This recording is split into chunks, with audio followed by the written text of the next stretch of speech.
Kia ora everyone, Marmite coming up, but it may be that when we look back on the evolution of intensive farming, hens spending their entire lives in battery cages will be regarded as one of its low points. The practice is now banned throughout the entire European Union, banned, but it continues in New Zealand with moves underway to replace it at some stage in the future. No firm date yet, of course. If battery cages do go, their replacement will be colony cages with improvements like perches and a scratching mat. We thought this was worth celebrating. And in the interests of you being better informed as a consumer, we asked to see hens living in these conditions. The egg industry said no, repeatedly. But tonight we show you this new form of intensive egg farming with footage shot by animal welfare campaigners and provided exclusively to us. Here is Natasha Utting with the eggs of our future. What I'm going to show you now is the footage that mainland poultry and the rest of the egg industry doesn't want the New Zealand public to see.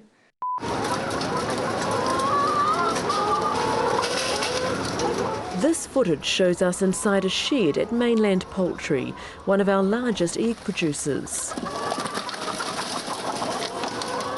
These are colony cages, the way all caged hens will be kept in New Zealand soon. We'd hoped to film here ourselves, but the egg industry has never allowed the media in to see this. Well, we've got nothing to hide, really. But if you've got nothing to hide, why not let the media through? The local paper's been trying, Campbell has been trying, TV3 News has been trying. After our last story, the Egg Producers Federation put a promotional video on their website. But this footage is the first opportunity for the public to make an independent assessment. What's your first impression? Oh my gosh. I'm a big egg eater, but This is the old one, eh? These are the new cages. Oh, these are the new cages. These are how battery hens are currently kept in New Zealand. There are 5 birds per cage. Colony cages are larger and contain 60 birds per cage, giving the birds an extra 200 square centimetres each. That's this much more floor space per bird. But the main differences are the features referred to as enrichments, like the nest box, perches and a scratching area. What we're looking at here now is this is the nest box. So this is supposed to be a private space for a chicken to lay her eggs in. Well, you can already see all the poos lying on that little rubber mat that she has to lay her eggs in. Other chickens are just walking around. It is not a nest box. There's no nesting material, there is no privacy. There's no sort of straw or it's not a box. No, nothing whatsoever. The Egg Producers Federation has questioned the authenticity of the video you're looking at now. They say it's unlikely anyone has gained unauthorised access to their sheds. But animal rights advocate Hans Creek is one of the few to have been officially invited into the mainland facility. And have you actually been into this shed yourself? I've been in this very shed, so I can say this is exactly how it looks. The footage was shot undercover without the approval of Mainland Poultry by another activist group. It's estimated that it will cost egg farmers $150 million to upgrade to the colony system. Animal welfare groups, including the SPCA, think it's a waste of time and money. It is just very silly to put the industry through all that expense of changing to these cages. It doesn't help the birds. Consumers are not going to like it. Well, why is this happening? Well, one reason why this is happening is that the standard battery cages don't allow the hens to express their natural behaviour, something required by the Animal Welfare Act. They're a highly social species. They have a dominance or a pecking order. That's where the word pecking order comes from. And in an open situation like that, that's a really healthy thing. These are free-range chickens. Particularly because they like insects as their favourite, you know. And, Yeah. But And they do that, but they do like scratching with the legs back, do they, to try and get... Yep, that's right. I mean, they're just they're scraping up the litter to disturb the insects. They forage around in Mark Vetti's garden. He's an animal behaviourist. Not the toes. But will these new colony cages enable chickens to do what chickens like to do? We asked Mark to look at the footage. It's just virtually the same as the previous ones without the divisions, which adds a little bit of advantage and also a whole lot of negatives, unfortunately. This is the first time Mark has seen the colony cages. A little bit of advantage being able to get up off the floor onto their perches a little bit, so that's one good thing.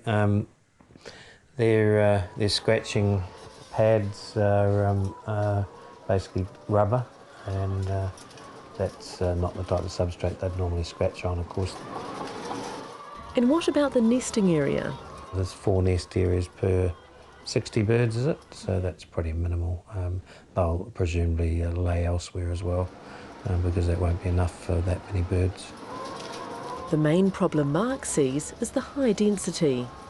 One of the disadvantages, whilst they've got a certain area or space, a very slight increase from an A4 page to slightly more than A4 page size each, because of the other environmental enrichment apparatus, it actually decreases their overall space per individual.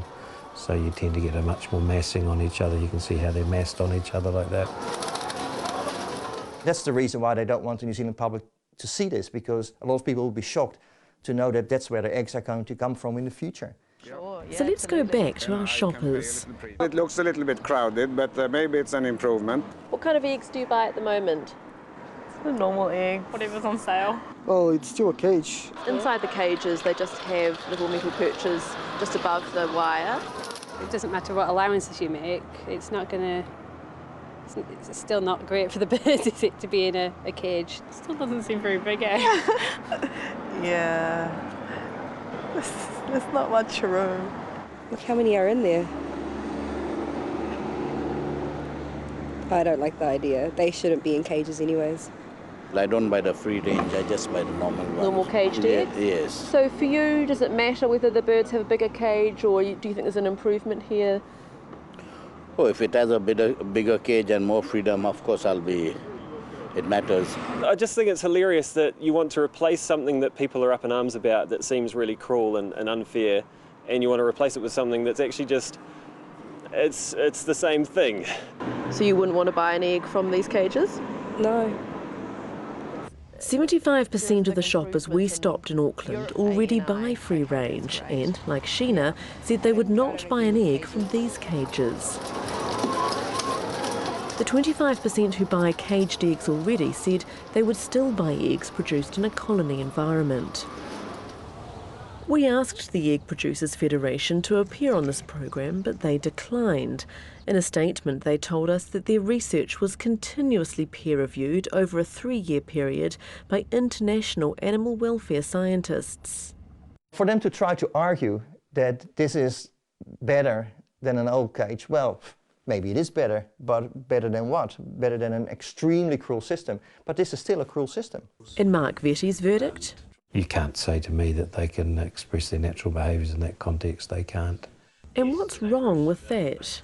We call it a learned helplessness in behaviour, where they basically can't express themselves, so they go into not quite autistic behaviours, but kind of behaviours that are very deprived and restricted because they can't express themselves. They'll do repetitive pecking on things, on each other. But the egg industry says these cages do allow hens to express their natural behaviour, and the government is expected to sign off the new layer hen code, bringing colony cages into law. But ultimately, it will be up to the consumer to decide what comes first, the chicken or the egg.